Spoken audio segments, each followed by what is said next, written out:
You are now listening to the Wasteman podcast. Number Jordan. Week episode 23. I don't know. It's just weekly episodes. So it's episode 23. Kinda weekly. Kinda. Last week was. I swear we missed like 2 weeks. How come I had to wait till episode 23 to be in this joint? Because we though? had so much complications. So much. Bare complications. All right. Anyways, that's the voice you hear. Popz. Yeah. Popz from the Barbershop. What up? I'm gonna do my quick introduction. You know, when we get guests, we like to just respect them. Yeah. Keep it 100 for the culture. True. So Popz, first met Popz at Onyx. Now Popz is that one. If your name is Popz and you're in a barbershop, you're probably the most vocal brethren in a barbershop. Yeah, Let's just get it's that. spiritual. Let's It's get that set spiritual. up. Let's get that set up. Wow. Your young bloods know a thing. Eh? Just know. All right. So like Popz out here Wow. talking about whatever NBA games. I'm just chilling. I'm in the back. I normally didn't even go to Onyx. Like it was my first time, so I was just in the back, like not even engaging in conversation. But yeah, I just kept going. You know, Popz isn't my barber. My barber is Fade Master. Instagram name Fade Master JJ. But JJ.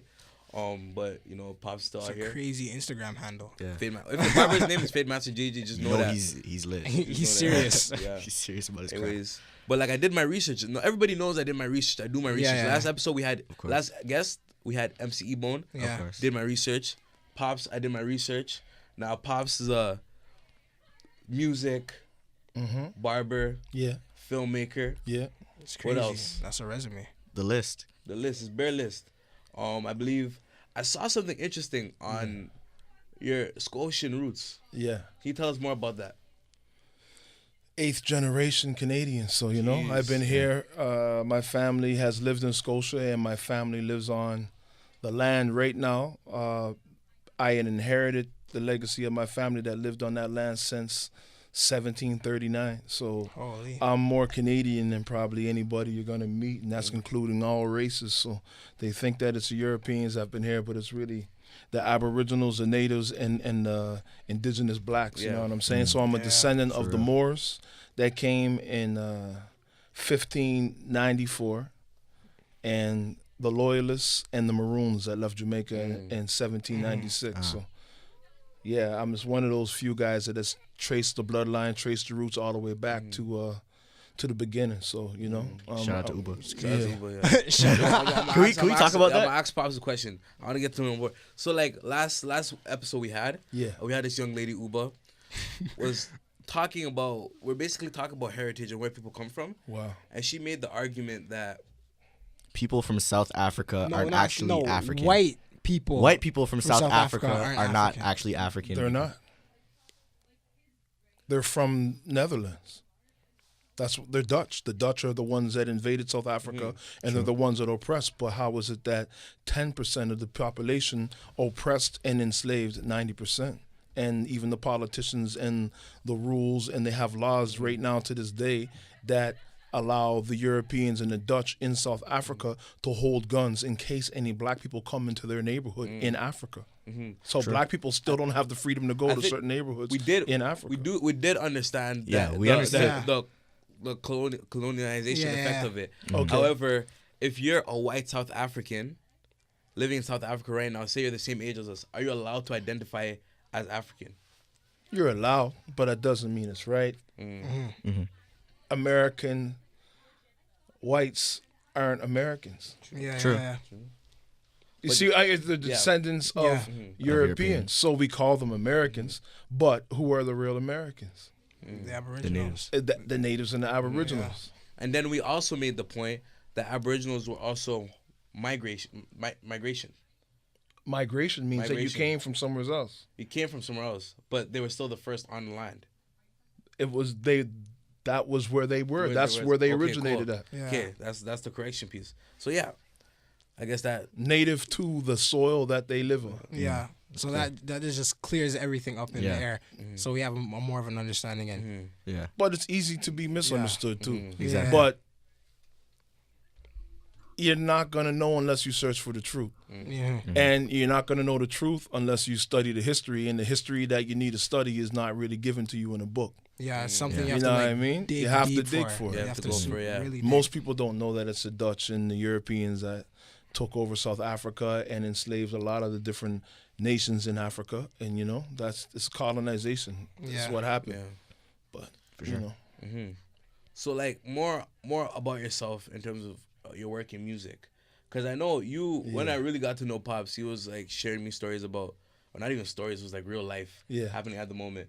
Opening up for Lauryn Hill. That was crazy. That was Yeah. my career Was she on time? achievement. She was on time. She was on time. That's what I wanted to They know. held her up at the Notoriety. border when she came to Nova Scotia. Because I had the opportunity to be a personal tour guide with her and her entourage, but because they held her up at the border at, I think, Bangor or Calais, Maine, before she came, so they were 7 hours late, but it wasn't because she showed up late, and that wasn't late for the show. That was late to arrive in Nova Scotia, so I could have took her to all the historical communities that are in Nova Scotia. Because out of 42 all-black communities right now, there's still probably like 27 to 32. But the land is still there. But once again, it's like gentrification. You know what I mean? Even if it's a country community or a developed city or a region park or whatever, once they realize how valuable that land is, they're going to want to come back in, devalue the land, demolish the buildings, And then resell it. it. Because when they demolish the buildings, they can now say that it's more valuable, and then they can put the condos and then up the ante, right? So it's been happening for years and years through the states, and happening right around the corner from us right now in region, and it's happening in Nova Scotia and some beautiful black communities such as Africville and Preston. They know how to take our water, take our land, all kind of different things, but you know, our people are resilient. If we could survive 400 years of slavery, I'm sure we can survive some gentrification. Yeah. That's what I'm Strong. Honestly, You know what I mean? real spit. That's what I've been saying. It's like if our ancestors was able to like power through 400 years of slavery, True. Yeah. the issues we're facing right now, Some light. Some light. I wouldn't say some light. It's Yeah. not I would light, but say like some light. It's we the can light shine. compared to- The powers that be are still in control. Yeah, that's what I'm Yeah. saying. Obama might be gone, but the whole time he was there, he's still a puppet. Yeah. Yeah, it's You true. know what I mean? He's Like, a face. We have the ability to. there's a new boss in town named Trump, it's Trump. but the fact is, the owners are still the same people. Yeah. You know what I mean? Yeah. Who's the owners? Isn't it? Rothschild. Okay, then we can get into conspiracies and all of that, but we know they ain't gonna be on no mic at no Breakfast Club, Yeah, or they're not they gonna- ain't coming through the Wasteman podcast. And they're the number one Wasteman of the world, right? Yeah. They just know how to control stuff as Wasteman. But Yeah. And You not know. get their name out there. Just stay Exactly. behind the scenes. they don't need the name out there. They own all the banks. They own everything, Yeah. right? They own Wi-Fi. They own the cameras Like, watching us here right watching. I'm not even trying to. He's turning off his Facebook Live. now. No, it's all good, man. That's it. When the spirit is with you, who dare go against you, man? True. That's it. As long as you God fearing Uh-huh. and things, you know. One of the like dope part about having like, I don't want to say Popz is old, but Popz is an adult. Now I'm getting up there, man. I don't even care no more. I'm down to earth, B. And Old people be getting through triggered. my You say, yo, through yo, my yo. years, I'm glad to Yeah. be here. You know He's what I mean? seasoned. Thank y'all for even inviting me up to the Wasteman podcast, so we can like thank you for call out coming, some man. Wasteman, Yeah, and you know? you know what I mean? I've been saying Trump's a bucket, but we'll get into that. Yeah. I wanted to know, like, as like an older like man and us being young Yeah. people, like obviously interested in media, where should we focus like our efforts? Where should you guys Where focus? should we- Doing exactly what you're doing, because to be honest with you, I kind of wish I could go back and be with y'all right now, but I'm here because I'm so proud of what y'all doing. Because I don't know, man. It's crazy because I was a barber, had my shop in Halifax, and then because I was one of the most well-known hip hop artists at the time for dealing with the cultural stuff, I was just asked to audition for one episode of the show called Trailer Park Boys, and that ended up being an audition after I graduated from film school to be a director. They came and asked me to audition, and it was over 25 people. I got the audition, I got the role, and that one episode, because it ended up becoming the highest rated episode because I showed up prepared, they gave me a 3-year contract. It ended up being 17 episodes later, and I got 2 Gemini Awards for that. And I might be one of the few Black Canadians with the Gemini Award, and that's like our Oscars, you know what I mean? And it's like, you know, I took a fall back for a minute from the acting because the agents and all the politics that go with agents, and it's just like, you know what I mean? Everybody got their life to live, and everybody got their freedom to do what they do, but on the real, my agent just kept offering me roles, homosexual roles. And I'm a hip-hop artist that is militant, and I have a brand, Yeah, that is a and I'm about Africa, and I'm about Scotia, I'm about the Jamaican Maroons, I'm about Ashanti tribe in Ghana. And even though I'm acting, I just don't want those roles. So to be honest with you, I kind of got blacklisted because my agent is the guy who casted for, Brokeback Mountain and a lot of these big movies. So he got me like 3 auditions, and I kept telling him no. So I fired the agent, and I never really pursued to get another agent to be on my game, because it's like acting roles are just passing me by, bro. But I'm just like, because I'm not hungry and I'm not starving, and I got my real estate now and I got my land back home, it's not really a thing where I need to act just to get bills or to get ahead and all that. But trust me, Morgan Freeman didn't get his first major role until he was like 52. Oh, wow. You feel what I'm saying? And now he's an A-list actor. So with my confidence and my vision and my dream, ain't nothing gonna stop me, bro. As long as you have the drive. That's all it is, B. Yeah. That's why I'm saying, in that answer to your question, what should y'all be doing? Y'all are in the higher learning. Y'all are focused on a goal. You're focused on the theory and the practical. You're doing exactly what you're supposed to be doing. And you're where exactly you're supposed to be. Now, it's up to y'all to be as productive as you can be with the resources that you're given. And surround yourself with people that have the same goal, same dream, same vision, same passion. Because if you don't, somebody's going to be an anchor that keeps you in the same place. Don't bring no anchors and no wastemen around you if they ain't about producing numbers and productivity and moving forward, bro. Don't have no waste man hold you back, dog. That's really reassuring just to hear someone say it. It is what it is. I'm proud of all y'all, man. And it's like y'all three is with me in the room, but y'all got a team outside the door that's making sure that y'all look good and y'all go from episode 23 to 24 to 1,000. That's crazy. But you can only get to 1,000 if you surround yourself with a team. Me, I've been hip-hop artist for like 20 years, bro. And because I didn't have a team, I kept having setbacks, bro. Every time I would go to the booth trying to record an album, as soon as I get to track 6, mans are pulling the machines out the studio because they don't want me to get ahead, because if I get ahead, you know what I mean? So it's like the crab in the bucket mentality. So it's crazy that I still got nominated for a Juno Award for a track called Fun Tonight with Jamie Sparks. We didn't win because Glenn Lewis had the smash record called Don't You Forget It. It's my favorite R&B record that ever came out in Canada from a Canadian artist, Glenn Lewis, Don't You Forget It. So I got nominated for a Juno, 2 Geminis from Trailer Park Boys. I got a bag of African Nova Scotian music awards for hip-hop artists and brand new artists and blah, blah, blah. But you know what I mean? It ain't about what you did. It's about what you're going to do. So, I'm so proud that I got to do certain things. Because when I step out, people take me serious. But I got so much more to do, man. And after me connecting with Lauryn Hill the way I had the chance to, and then Halifax, and then I got to do the 2 shows here in Massey Hall, and she called me and made sure that I was her opening act. That's my favorite artist of all time. And I'll be honest with you, I was reading a book called Think and Grow Rich, and on page 100, I won't even get to the reason why I opened up the page 100, but it had something to do with what was in Nova Scotia when I was reading the book the day I opened up for Lauryn. And then I was at my mom's house digging through the storage stuff that I had from before I moved to Toronto like 11 years ago.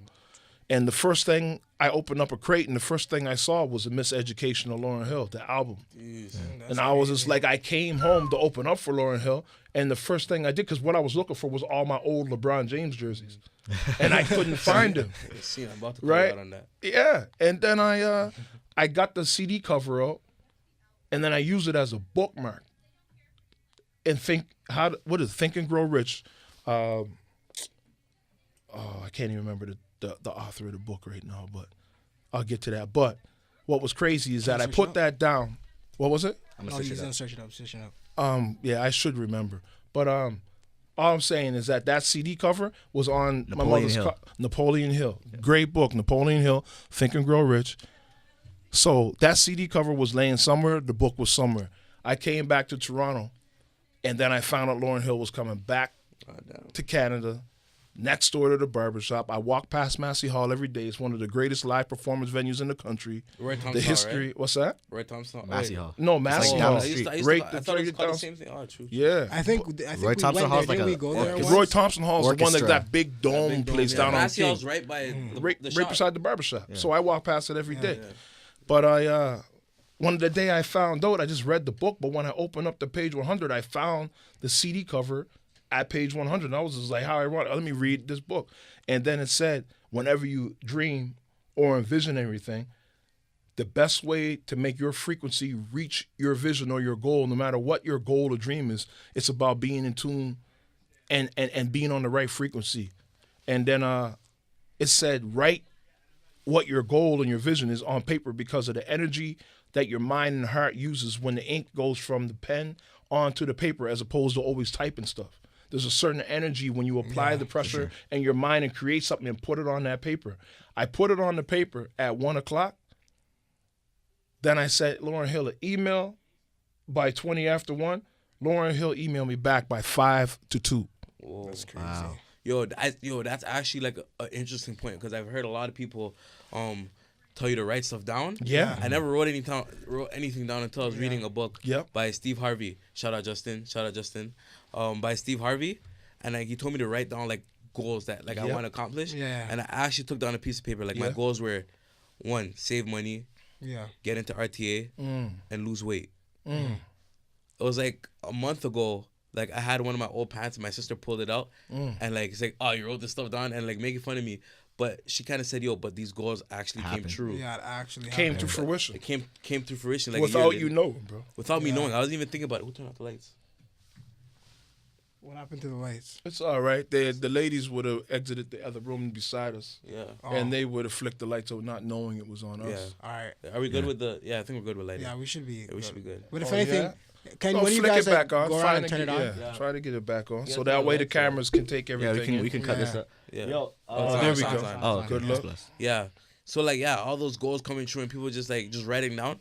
Yeah. Yeah, I'm now That's why it's reflecting good on to put a vision board together. Yeah. Like clippings and magazines, but writing stuff down, whether it's marker. I heard that a lot too in school in my science class. Mm-hmm. My teacher told because they used to put on like the projector and give us like all these words and stuff and tell us to write it down. Yeah. And in high school, we're like, why do we have to do this? Like you have the projector. Why Yeah. can't you just print it out and give it to us? When you're talking about when you're told to write the notes in class. Yeah. For And real. then he's like, and then the teacher's like, when you write You it won't down, remember it if your you don't mind write it. remembers it because It you're does. taking the time to write it everything And you have down. to apply the letters, the penmanship, and Yeah. you see the word finish, the punctuation, all of those. But by you doing that, it connects to your memory bank. Yeah. Because typing is easy, but to Yeah, actually typing is write just- something Yeah. is actually putting in energy. Because and you have to putting put in the work. time into memorizing what you're writing, putting it down on the paper, and make sure everything's correct. That's why they say sometimes, like, how does that saying go?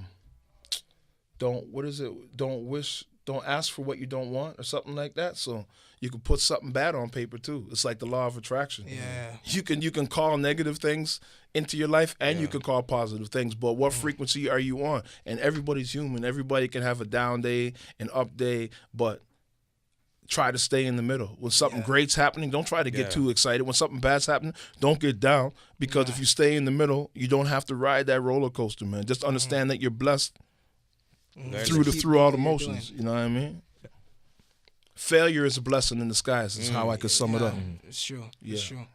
Now one of the things I want to, and that was like a deep, like dead Yeah, ass we going. went off course. I'm then. dead. My bad. I'm dead. I was finna start writing everything down. Real shit, yo. Like Like, real shit. Yeah, I'm but just it's a plotting out digital what to write world, down. man. So Nah, I pen mean, and paper, yo. It's, people they out don't here- want us using pen and They paper don't no want. more. That's what man. they. Yo, I'm gonna talk about my dream quick. Yeah, I heard you had a Talk about my tweet. dream. I heard you had a tweet about that. Yo, Yeah, let's go. Yo, so basically, I couldn't go to bed last night because like I got home late, and plus I had to wake up 5 a.m. to return the stuff, so I didn't even sleep. yeah. So I stayed awake, went to class in the morning, stayed awake during class, and I said, yo, let me go to Student Learning Center to take a nap, because I could book room and just take a nap. I took a nap, and then I had the most vivid dream. Like I was leaving lecture, the same lecture. You know that when you remember a dream, that means that the dream is more or less going to come true too. It's the dreams that you forget about. I'm sorry. Go ahead. I hope it was a good I dream. hope. That's I crazy. hope. Let's It go. might come true. The way we're gonna connect it to some stuff. Continue. Okay. Yeah. So like, I'm leaving lecture, right? Vividly leaving Young in Dundas. Yeah. the movie theater lecture, right? Yeah. And I walk outside. It's 9:15 a.m. On God, science says, yo, there's supposed to be light outside, like daylight. And I look outside, like it's dark. Yeah. It's dark. Not even that it's dark. It's just like you can see fire and clouds in the sky. And I'm like, hold on. Is this the rap shit? No. I don't know what it was. And then I'm like, below. yo, what the hell? We finna die in this bitch. I'm like, yo. So I take shelter on the inside. I don't know why I took shelter.